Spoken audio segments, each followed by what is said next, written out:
All right, guys, let's get started on a little bit of project here. It's Saturday, January 24th.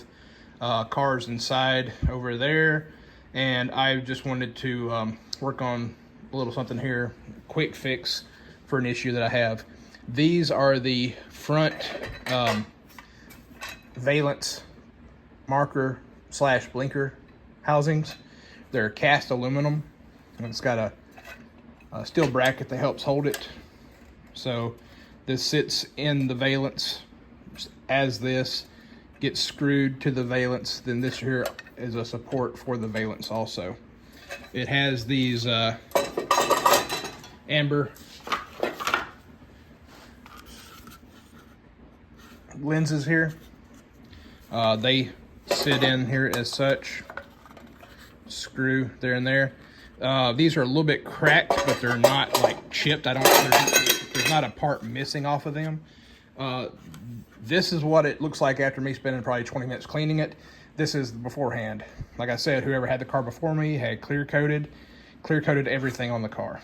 So I used a little bit of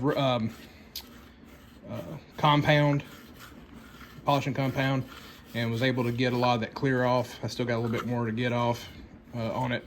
And then these are not perfect. These have a little bit of cracks in them here and there, but they're not terrible. They're actually in very good shape. So I had already taken this one right here and the bracket and sandblasted them and just sprayed a like a corrosion resistant paint. I'm gonna do the same thing to this one. But one of the issues I have is I'm not sure if the original socket, I don't know if they came out. And the problem I had was whenever I pulled these apart, the original sockets that were back here, this was all a lot smaller hole, and the hole had corroded and busted out, and the sockets were basically hanging out of the back of them. The sockets, I'm not sure how they were put in. I think they were actually pressed into these housings and sealed. I'm going to use these. These are like your standard blinker park light sockets. I've sort of got this drilled out a little bit to where this will snap in place. But the way that this contour is, this will not fit 100% all the way down into it. And if I try cleaning this out to get this like that, I'm afraid I'm gonna punch through to the inside of the housing. So what I'm gonna do is I'm gonna make these stay in. And let's see here, that there would be up. So I'm going to set these up, and I'm actually gonna JB weld these in. These are cast aluminum, so I can't really do anything else that I can think of. JB weld is probably my best option. These have a ground spot, and then you have one lead for your park light, one lead for your blinker, and that's how I'm gonna do it. But I think this is my best option to make these work. I'm not gonna buy new of these. These are here. If you can find them, they're expensive. Lenses are expensive, so this is my best option, is to get this to sit in there a little bit tighter and JB weld around the entire thing and basically seal it in. You change the bulb out from the inside anyway. You take out the 2 front screws, reach down in here and push the bulb in and twist it. That's the only way, that's how they did it originally anyway. So I'm gonna get to work, sandblast that, get it sprayed real quick, and JB weld both these in, and maybe do a little more polishing on that lens over there and call it a night.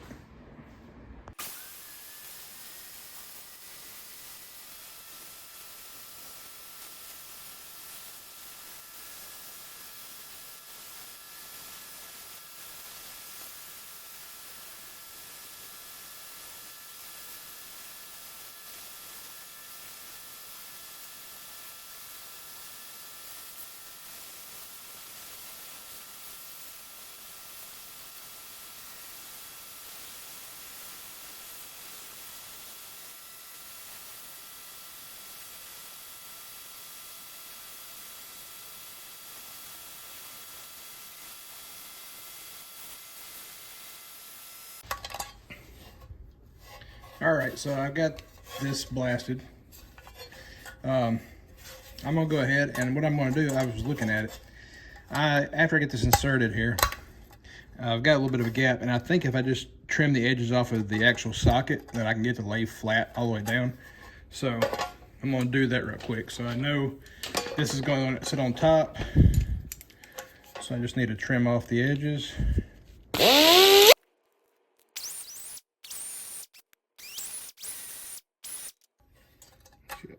Oh yeah, that's much closer. All right, so I'll do just a little bit more on that edge right there. That'll sit it all the way down flush, and then I can JB weld around the entire outside edge of this, and that will hold it perfectly fine.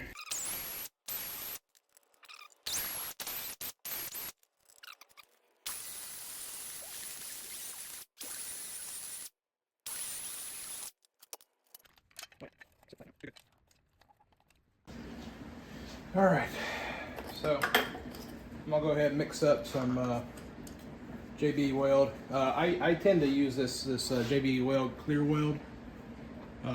It's 2-part, 5-minute. It works pretty good. I've used it on several different items out here.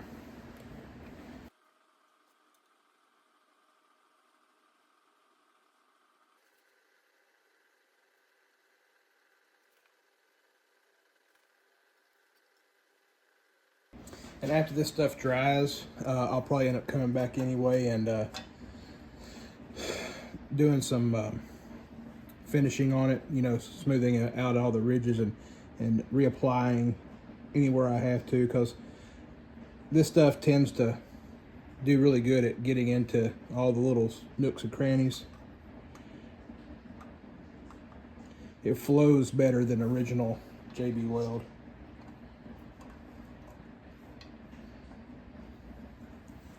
Which can and cannot be a good thing.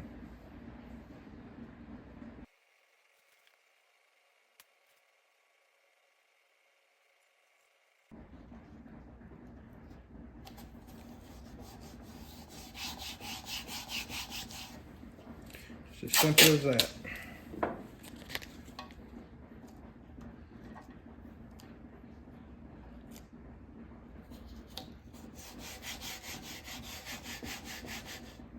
Get that settled back in position.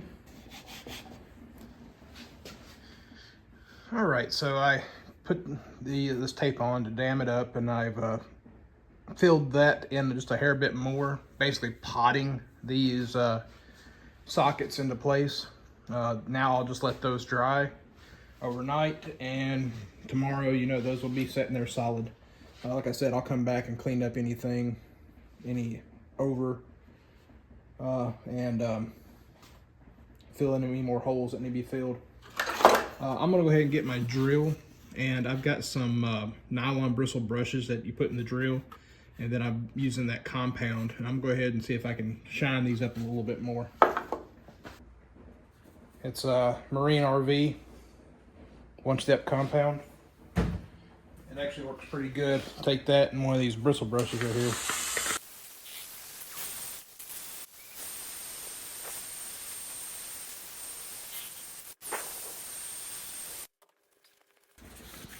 And that by itself right there has cleaned a lot of it off. A lot of the clear coat's already peeled off in that.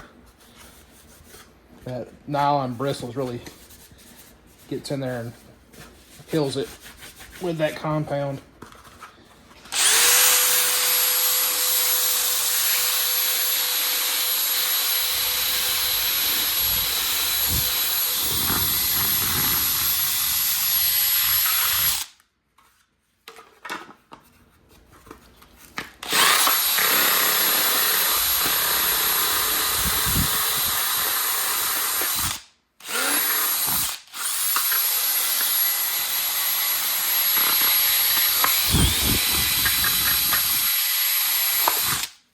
This upper side here really doesn't matter because that's hid. This right here is the only thing that really matters as far as illumination, is this face.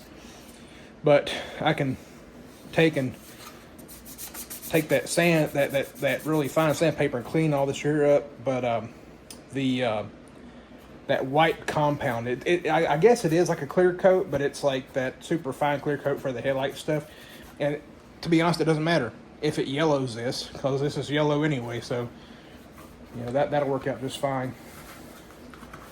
I just don't want that same old style clear coat on this where it's gonna start peeling again and flaking off. But I guarantee you, I mean, you know, it might look good back then, but over time it wears out. But I guarantee you, whoever clear coated these, they clear coated it in place, never even cleaned these up. All they probably did was pressure wash it and then spray it. And that's more than likely the reason why it never really did stick to it that good. I'm just gonna keep polishing this stuff up.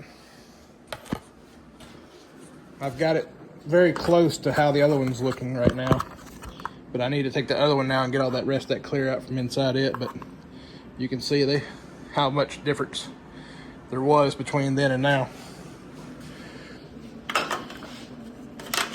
I'll put those right here so don't lose them, and we'll let these dry overnight and come back to it. Like I was showing the other day, floor pans are good. Trunk patch over started. After I get that welded up, I think I'm gonna come back forward and do the cowl, do the patches down there, and get everything fixed that needs to be fixed. And possibly even do my firewall, get that done. And then at that point, I've got 2 big pieces of sheet metal over there, 4 foot by 4 foot, that I can bend and weld for my fuel tank sump. That to fix. I've got this pinhole area right here to fix. I got a small one here to fix. This right here is for the old shocks. I might end up taking that and knocking it out. You can see it from underneath. The shock mount was right there. So I'm probably gonna pull that out and patch that over. So that'll be gone. I've got a little bit of patchwork down here to do. I'm gonna patch up some stuff here. Where the wheel tub is, I don't know if it came from factory this way. You can see daylight through here. I don't know if these were welded together or this here's got seam sealer all over it. And what I might end up doing is pulling that seam sealer out, making a patch to go all along these wheel tubs on both sides. I think this one over here is a lot better than that one, but I might try to end up doing that, making some type of metal patch, possibly from the outside, and then seam seal the inside. That sounds like a good idea. Like I said, I got that cowl, and then this here's my only patch I got to do back here. Everything else along this entire back window is good. There's no holes. There is some rust pitting corrosion that you can see, but I'm going to just I'm going to seal that off with some filler, and you'll never even see that. And you won't see it anyway. There's a butyl tape that goes around this entire lip, and that's what the window sits on. You don't use the butyl caulk like they do nowadays. It's a butyl tape, and you can buy it on Amazon. It's like $30 for this window, $30 for the front window. But you just run it around the entire thing. You do the entire bottom side as one piece, and then you do this right here. And like I said, you've got these little pins right here. This is your trim pins.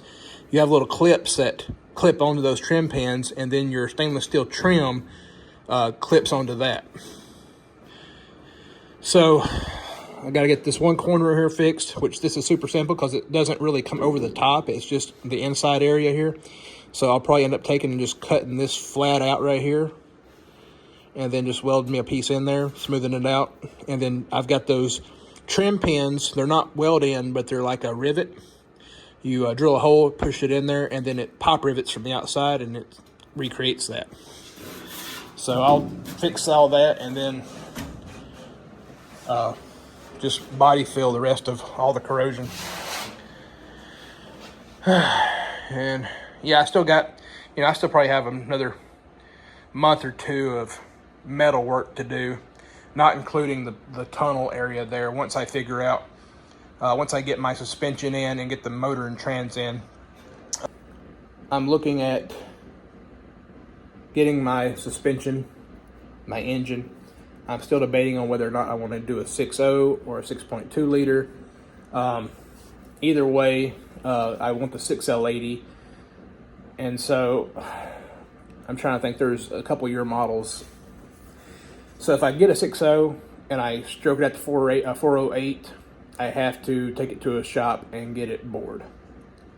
If I get a 6.2, I don't have to do any machine work to it, from what I understand. Put a stroker kit in it and it turns it into a 416. Either way, I'm wanting to do a supercharger. That's just how I want the car. And also, my buddy who has the other Javelin,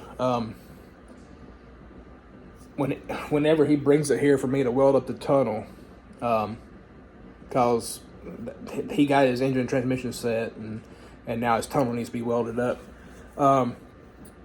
The front suspension doesn't require the spring purchase anymore, and so I'm probably gonna do the same thing he did and cut them out, and it'll save you a lot of room. I'll get over here in a second and show you just what I'm talking about. But what that'll do is it'll allow more room for wiring, more room for the brake system, more room for exhaust, and any of the other stuff, including supercharger. I mean, heck, you cut those spring purchases out and you've got room for dual turbos and room to like do anything you want to on the inside of this engine bay. So this is what I'm talking about. This is where your upper control arm sits. You don't have to have any of this anymore. So basically what he did was he cut from here around, took this entire chunk out, and then took a flat plate, brought it over to the wall, and then up, and just connected it. So you basically this is every bit of 4 to 5 inches right here, from this wall to right here, and it goes down to about maybe 3 inches down here. So that gains you a ton of room on both sides. And you know, when your exhaust, when your headers are sitting right here, you know, that gives you room to get your hand in, and then that'll flatten out this entire side right here and give you room to run your wires or pipes, or like the AC lines are going to run through here. There's a bulkhead fitting that your AC lines and your heater lines will plug into. Well, with this gone, your AC lines and stuff can run right along the side of the inner fender here, right into the bulkheads, and stay away from the engine so they don't get melted. Same thing for the wiring. The wiring doesn't have to get close to the exhaust. You know, I'm just thinking to myself, because there's so much stuff I can do with this car. The way it is, me not really caring, you know, what I do to it, because I'm building it from the ground up. I've got options, you know. I've got all the options I want. Anyways, that's it for the night. I'm going inside. I gotta work tomorrow. You guys have a good one. We'll get out here and have some more fun coming up. I don't know what's going on. For some reason, my channel just took a huge spike. I don't have a clue how it did that. Maybe YouTube started, you know, putting my channel out there more. But I like it. It's nice. I appreciate it. Maybe it's just this weather. Everybody's sitting around the house watching YouTube, which is awesome. I appreciate it. Anyways, you guys have a good night. Like, share, subscribe. Thank you very much.